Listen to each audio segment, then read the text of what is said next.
Hello മക്കൾസ്, ആദ്യം തന്നെ എല്ലാവർക്കും ഞങ്ങളുടെ ഹൃദയം നിറഞ്ഞ ഓണാശംസകൾ. അപ്പം ഞങ്ങളുടെ കല്യാണം കഴിഞ്ഞാൽ ആദ്യത്തെ ഓണമാണ് കേട്ടോ. അപ്പം നമുക്ക് എന്തായാലും മാവേലി വരവേൽക്കാനുള്ള കാര്യങ്ങൾ ചെയ്തു തുടങ്ങാം. അപ്പം ഞങ്ങൾ തൃക്കാക്കരപ്പനെയൊക്കെ ഒരുക്കി അലങ്കരിച്ച് വെച്ചിട്ടുണ്ട്. എന്നിട്ട് ഞങ്ങളുടെ മാവേലി തമ്പുരാനെ നമ്മളുടെ വീട്ടിലേക്ക് സ്വാഗതം ചെയ്യുന്ന ഒരു രീതിയാണ് കേട്ടോ ഇത്.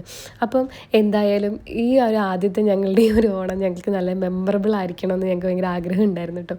എന്തായാലും എനിക്ക് ഈ ചടങ്ങുകളൊക്കെ എനിക്ക് ഒരുപാട് ഇഷ്ടപ്പെട്ടു കേട്ടോ. ഇത് ഞങ്ങളുടെ നാട്ടിലേക്കൊന്നും ഇങ്ങനത്തെ ചടങ്ങുകളൊന്നും ഇല്ല കേട്ടോ. നമ്മൾ അത്തപ്പൂക്കളം ഇടുന്നു, അങ്ങനെയൊക്കെ ഉള്ളൂ.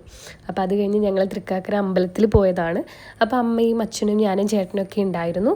അപ്പോൾ എന്തായാലും നല്ല തിരക്കായിരുന്നു ഞങ്ങൾ ചെന്നപ്പോൾ. ഞങ്ങളൊരു 6:15 ആയപ്പോഴത്തേക്കും വീട്ടിൽ നിന്ന് ഇറങ്ങി. പക്ഷേ എന്തായാലും ഞങ്ങൾ തൊഴുതിറങ്ങിയപ്പോഴത്തേക്കും തിരക്കൊക്കെ ഒന്ന് കുറഞ്ഞു. അപ്പോൾ നല്ല രസമുണ്ടായിരുന്നു കേട്ടോ. രാവിലെ ആ ഒരു വൈബ്, അമ്പല വൈബ് എനിക്ക് ഭയങ്കര ഇഷ്ടമാണ്. അപ്പോൾ എന്തായാലും അവിടെ കുറേ ആനകളും ഒക്കെ ഉണ്ടായിരുന്നു. ആനേനെ കാണാൻ എനിക്ക് ഭയങ്കര ഇഷ്ടമാണ്. എനിക്ക് ആനേനെ അടുത്ത് പോകാനും പേടിയൊക്കെ ഉണ്ട്, ആരെ തൊഴിക്കോ ഇല്ലയോ എന്നൊക്കെ. പക്ഷേ എനിക്ക് ഭയങ്കര ഇഷ്ടമാണ്. അത് എല്ലാവർക്കും ഇഷ്ടമാണെന്നാണ് എനിക്ക് തോന്നുന്നത്. തൃക്കാക്കര ക്ഷേത്രത്തിൽ ഞാൻ ആദ്യമായിട്ട് വരാണ് കേട്ടോ. അപ്പം കല്യാണം കഴിഞ്ഞിട്ടുള്ള ഞങ്ങളുടെ ആ ഒരു ഓണം തൃക്കാക്കര അമ്പലത്തിൽ തന്നെ തുടങ്ങാമെന്ന് വിചാരിച്ചു. അപ്പോൾ എന്തായാലും 9 ഗജവീരന്മാരായിരുന്നു കേട്ടോ. കുറേ പേരുകളൊക്കെ ഞാൻ ഓർക്കുന്നില്ല. ശേഖരൻകുട്ടി, അങ്ങനെ കുറേ ആനകളുണ്ടായിരുന്നു. അപ്പം എല്ലാ ആനയ്ക്കും അതിൻ്റേതായ ഒരു എടുപ്പും ഭംഗിയും പ്രൗഢിയും ഒക്കെ ഉണ്ടായിരുന്നു. അവിടെ പാട്ടൊക്കെ പാടുന്നുണ്ടായിരുന്നു, ഓണപ്പാട്ടും ഒക്കെ. അപ്പം അതിനനുസരിച്ച് ആനകൾ താളം തുള്ളുന്നതും ഒക്കെ നമുക്ക് കാണാം കേട്ടോ. ആ സമയത്താണ് കേട്ടോ പാപ്പാൻ ആനയ്ക്ക് ഫുഡ് കൊടുത്തത്. ആ ഇല ആനയുടെ കൈ കിട്ടിയ ഉടനെ അതിൻ്റെ അകത്ത് മണ്ണോ എന്തെങ്കിലും പുഴുക്കളോ എന്തെങ്കിലും ഉറുമ്പോ എന്തെങ്കിലുമൊക്കെ കാണുമല്ലോ, അതെല്ലാം പോട്ടെ എന്ന് വിചാരിച്ചിട്ട് അതിനെ ആ തട്ടിക്കളയുന്ന ആ ഒരു രീതി കണ്ടപ്പോൾ തന്നെ അമ്പോ എന്നുള്ളതായിരുന്നു കേട്ടോ ഞങ്ങളുടെ ആ ഒരു എക്സ്പ്രഷൻ. എന്നിട്ട് പുള്ളിക്കാരൻ അതിനെ ഫുൾ കുറേ നേരം ഇട്ട് തട്ടി, എന്നിട്ട് എന്തുണ്ടെങ്കിലും പുറത്ത് പോട്ടെ എന്നുള്ള രീതിയിൽ നല്ല രസമുണ്ടായിരുന്നത് കാണാൻ. എന്നിട്ട് അതെടുത്ത് വായിൽ വയ്ക്കുമ്പോൾ അത് നിറഞ്ഞിരിക്കുമല്ലോ, അപ്പോൾ അതിനെ കുറച്ചിങ്ങനെ ഒടിച്ചെടുത്ത് അത് പിന്നെ രണ്ടാമത് കഴിച്ച് നല്ല ഭംഗിയാട്ടോ കാണാനൊക്കെ. എനിക്ക് ഭയങ്കര ഇഷ്ടമാണ് കേട്ടോ. കണ്ട് നമ്മളങ്ങനെ നിന്ന് പോകും പുള്ളിക്കാരന്. പക്ഷെ പുള്ളിക്കാരൻ്റെ ശ്രദ്ധ അത് നമ്മൾ പറയാതിരിക്കാൻ പറ്റില്ല. എന്തൊക്കെ ചെയ്താലും കണ്ണുകൾ പോകുന്നത് ശ്രദ്ധിക്കുമ്പോൾ നമുക്കറിയാം.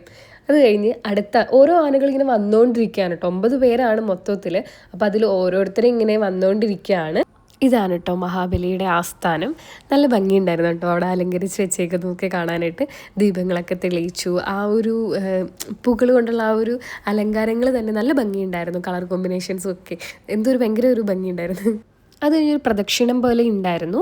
അതിൻ്റെ അകത്ത് നമുക്ക് ചെണ്ടമേളവും ആനയുടെ എഴുന്നള്ളത്തും അതിൻ്റെ കൂടെ തന്നെ ചേച്ചിമാരുടെ നാടൻ പാട്ടും ഒക്കെ ഉണ്ടായിരുന്നു. എന്തായാലും നല്ലൊരു രസം ഉണ്ടായിരുന്നു ഫുള്ള് കാണാനായിട്ട്.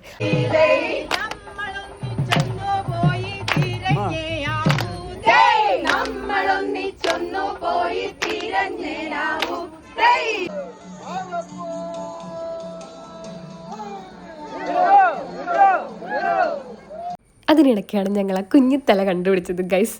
അതാണ് വാമനൻ. എന്തായാലും നല്ല ഭംഗിയുണ്ടായിരുന്നു കേട്ടോ. ഒരു ക്യൂട്ട് വാമനനായിരുന്നു കേട്ടോ. എന്തായാലും എടുത്തുനിന്ന് കൊഞ്ചിക്കാൻ തോന്നുമായിരുന്നു. അപ്പം അമ്പലത്തിൽ നിന്നൊക്കെ വന്നു. പിന്നെ ഉച്ചയാകുമ്പോഴുള്ള കലാപരിപാടി എന്താണ്? സദ്യ.